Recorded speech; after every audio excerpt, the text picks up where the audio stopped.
Friends, ये कहानी एक ऐसी औरत की है जिसके हस्बैंड की डेथ के बाद वो किसी और के साथ रंगरलियां मनाती है और अपने बच्चों को एक रूम के अंदर बंद कर देती है और बच्चे अपनी माँ को इस हालत में देखकर आपस में क्या करने लगते हैं, ये आज हम इस मूवी में जानेंगे। अगर आपने मेरा चैनल सब्सक्राइब नहीं किया तो जल्दी से इसको सब्सक्राइब कर लें। जिस मूवी को हम एक्सप्लेन करने लगे इसका नाम है फ्लावर इन द एटिक, 2014 में रिलीज हुई थी। तो मूवी स्टार्ट होती है जहां पर हम एक फैमिली को देखते हैं जिसमें गोरी और उसका हस्बैंड क्रिस्टोफर और उसके 4 बच्चे होते हैं।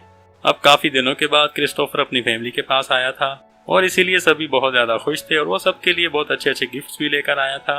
अगले दिन जब सब खेल रहे थे तो क्रिस्टोफर कहता है कि मेरा प्रमोशन हो चुका है, तो अब मैं काम की वजह से और भी ज्यादा बिजी हो जाऊंगा और अब मैं जल्दी घर भी नहीं आ सकूंगा। तो ये सुनकर उसकी बड़ी बेटी जिसका नाम केथी है उसको बिल्कुल भी अच्छा नहीं लगता और वो अपने रूम में आ जाती है। तो क्रिस्टोफर भी उसके पीछे पीछे रूम में आता है और आकर उसको समझाता है कि देखो मेरी प्रमोशन हो चुकी है और अब मेरी सैलरी भी पहले से ज्यादा हो चुकी है। और फिर वो उसको एक रिंग देता है जिसके बाद केथी मान जाती है। अगले दिन क्रिस्टोफर अपने काम पर चला जाता है और उसकी फैमिली उसकी प्रमोशन की खुशी में एक पार्टी रखती है और वहाँ पर एक ऑफिसर आता है और वो आकर उनको बताता है कि रोड एक्सीडेंट में क्रिस्टोफर की मौत हो चुकी है। फिर अब कुछ दिनों के बाद ही इनकी फाइनेंशियल कंडीशन काफ़ी ख़राब हो चुकी थी। तो गोरी हर रोज़ अपने बच्चों को एक लेटर देती है एक एड्रेस पर भेजने के लिए और काफ़ी दिनों के बाद उस एड्रेस से उस लेटर का जवाब आ जाता है और ये देखने के बाद गोरी काफ़ी खुश हो जाती है। तो गोरी क्रिस्टोफर और केथी से कहती है कि मैंने तुम्हें एक बात कभी नहीं बताई कि तुम्हारे नानी नाना जिंदा हैं। ये सुनकर उन दोनों बच्चों के मन में काफ़ी सवाल उठते हैं। तो फिर गोरी कहती है कि तुम्हारे डैड और मैंने भागकर शादी की थी और ये बात तुम्हारे नाना नानी को पसंद नहीं थी, तो इसीलिए मैंने कभी भी तुम्हें अपने पेरेंट्स के बारे में नहीं बताया। और अब देखो तुम्हारे डैड के गुजर जाने के बाद घर के हालात ऐसे हैं कि मैं तुम चारों बच्चों को संभाल नहीं पा रही और तुम्हारे नाना नानी काफ़ी अमीर हैं और उनका एक बहुत बड़ा घर भी है और आज ही हम उनके घर की तरफ जाने वाले हैं। ये सुनकर क्रिस और केथी मान जाते हैं और ये रात में ही अपने नाना नानी के घर की तरफ निकल जाते हैं और रात के 3 बजे वो अपनी नानी के घर पर पहुंच जाते हैं और इनकी नानी का नाम ओलिविया होता है और इनको घर के अंदर बुलाती है और इनको शांत रहने के लिए कहती है।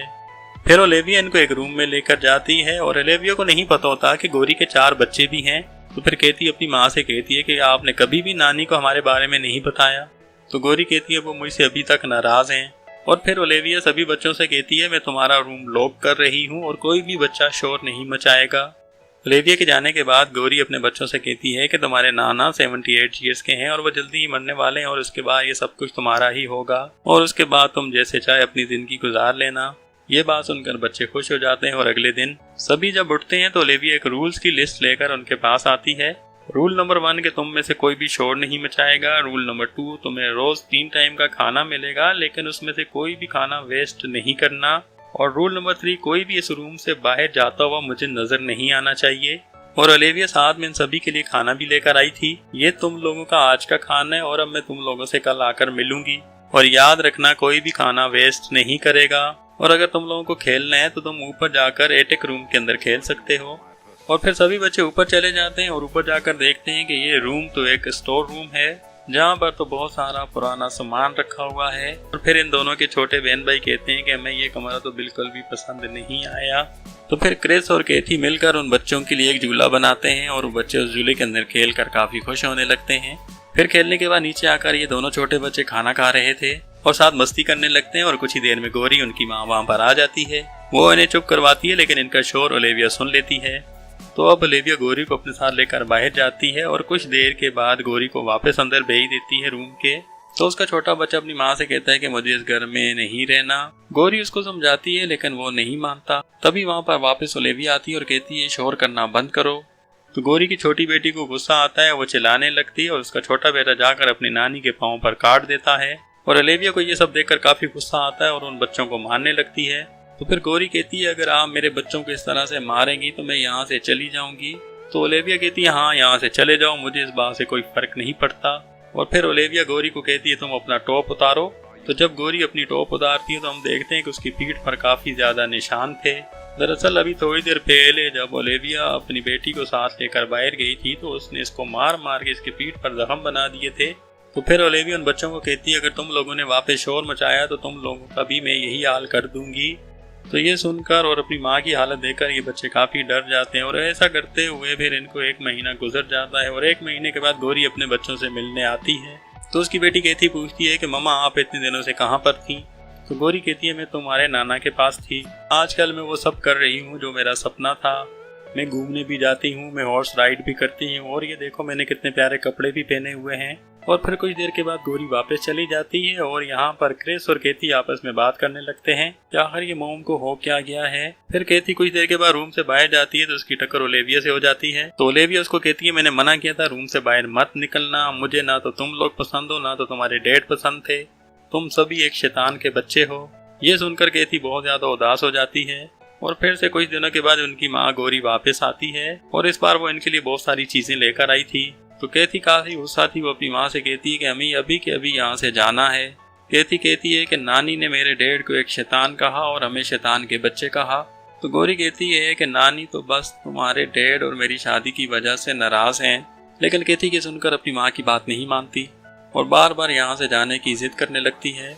तो फिर गौरी अपने बच्चों को बताती है कि ये सब इसीलिए हो रहा है कि यहाँ आने से पहले तुम्हारे नाना ने एक शर्त रखी थी कि मेरे साथ क्रिस्टोफर के बच्चे नहीं होने चाहिए, तो इसीलिए मैंने तुम्हें यहाँ पर बंद करके रखा हुआ है। ये सुनकर केथी और ज्यादा मायूस हो जाती है। अब अगले दिन इनके घर पर एक पार्टी होने वाली थी तो गौरी केथी और क्रिस को एक जगह पर छुपा देती है ताकि वो वहाँ से पार्टी को एंजॉय कर सकें और देख सकें और इनको कोई देखे भी ना और किसी को पता भी ना चले। और अब ये दोनों बच्चे बैठकर पार्टी को देख रहे होते हैं जहाँ ये पहली बार अपने नाना को देखते हैं, जहाँ अचानक गौरी अपने डैड को किस कर देती है। तो गौरी के डैड उसको एक नेकलेस देते हैं जिसको पहनकर गौरी बहुत ज्यादा खुश थी और गौरी को खुश देखकर ओलिविया काफी उदास हो रही थी। और कुछ देर के बाद देखते हैं कि गौरी एक आदमी विंसलो के साथ होती है और तब इन दोनों को किस करते हुए केथी और क्रिस देख लेते हैं। क्रिस केथी को वापस रूम में जाने के लिए बोलता है और खुद हर एक रूम में जाकर वहाँ की चीजें देखने लगता है।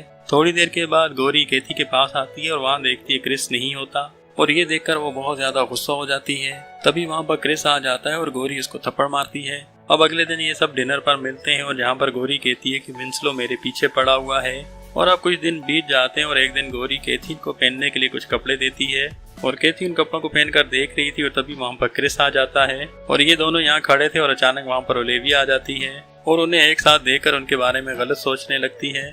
और इस बात से ओलिविया काफी गुस्सा हो जाती है और वो कहती है कि केथी को कि अब तुम्हें मैं सजा दूंगी, तुम अपने बाल काटो।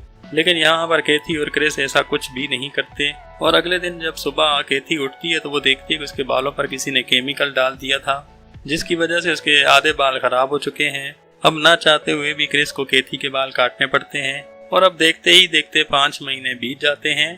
5 महीनों के बाद गौरी वापस अपने बच्चों से मिलने आती है तो गौरी कहती है कि मैंने विंसलो से शादी कर दी और 5 महीनों तक मैं हनीमून पर थी।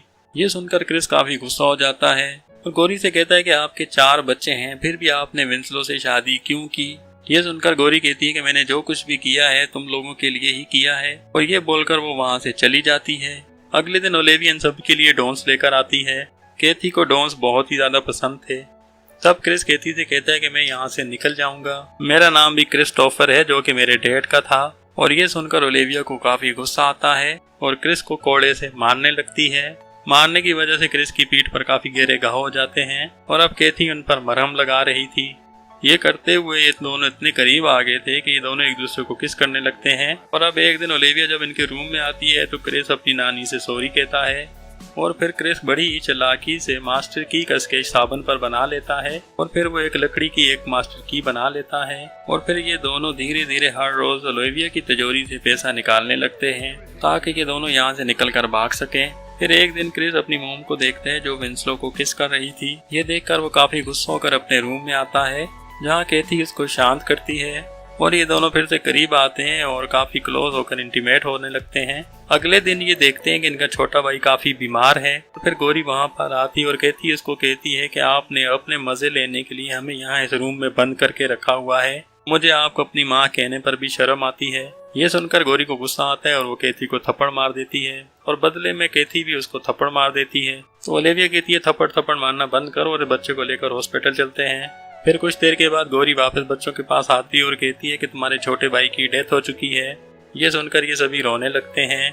फिर एक दिन इनकी छोटी बहन जब चूहे को डोंस खिलाती है तो चूहा मर जाता है तो ये समझ जाते हैं कि उनके छोटे भाई की मौत इन्हीं डोंस की वजह से हुई है और ये सब ये सोचने लगते हैं कि ये सारा काम हमारी नानी का है। ये आपस में बातें ही कर रहे थे कि ओलिविया वहाँ पर आ जाती है और ओलिविया को पता चल जाता है कि क्रिस के पास एक मास्टर की है जिसकी मदद से वो कोई भी दरवाजे को खोल सकता है। फिर ओलिविया क्रिस से चाबी मांगती है, लेकिन क्रिस उसको चाबी नहीं देता। ये बच्चे वहाँ से भागने लगते हैं और ओलिविया उनको पकड़ने के लिए उनके पीछे आती है, लेकिन तभी क्रिस वहाँ की लाइट बंद कर देता है। ओलिविया को एक बीमारी थी और इसी वजह से उसको अंधेरे से डर लगता था। वो क्रिस को वापस से लाइट जलाने के लिए कहती है, लेकिन क्रिस वहाँ से जाने लगता है। तो ओलिविया कहती है, तुम्हें मारने का प्लान मेरा नहीं बल्कि तुम्हारी माँ का था।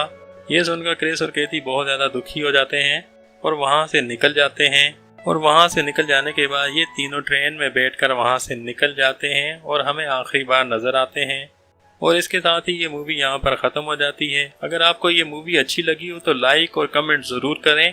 और भी मूवीज़ देखने के लिए मेरे चैनल को विज़िट करें और सब्सक्राइब तो ज़रूर कर दें।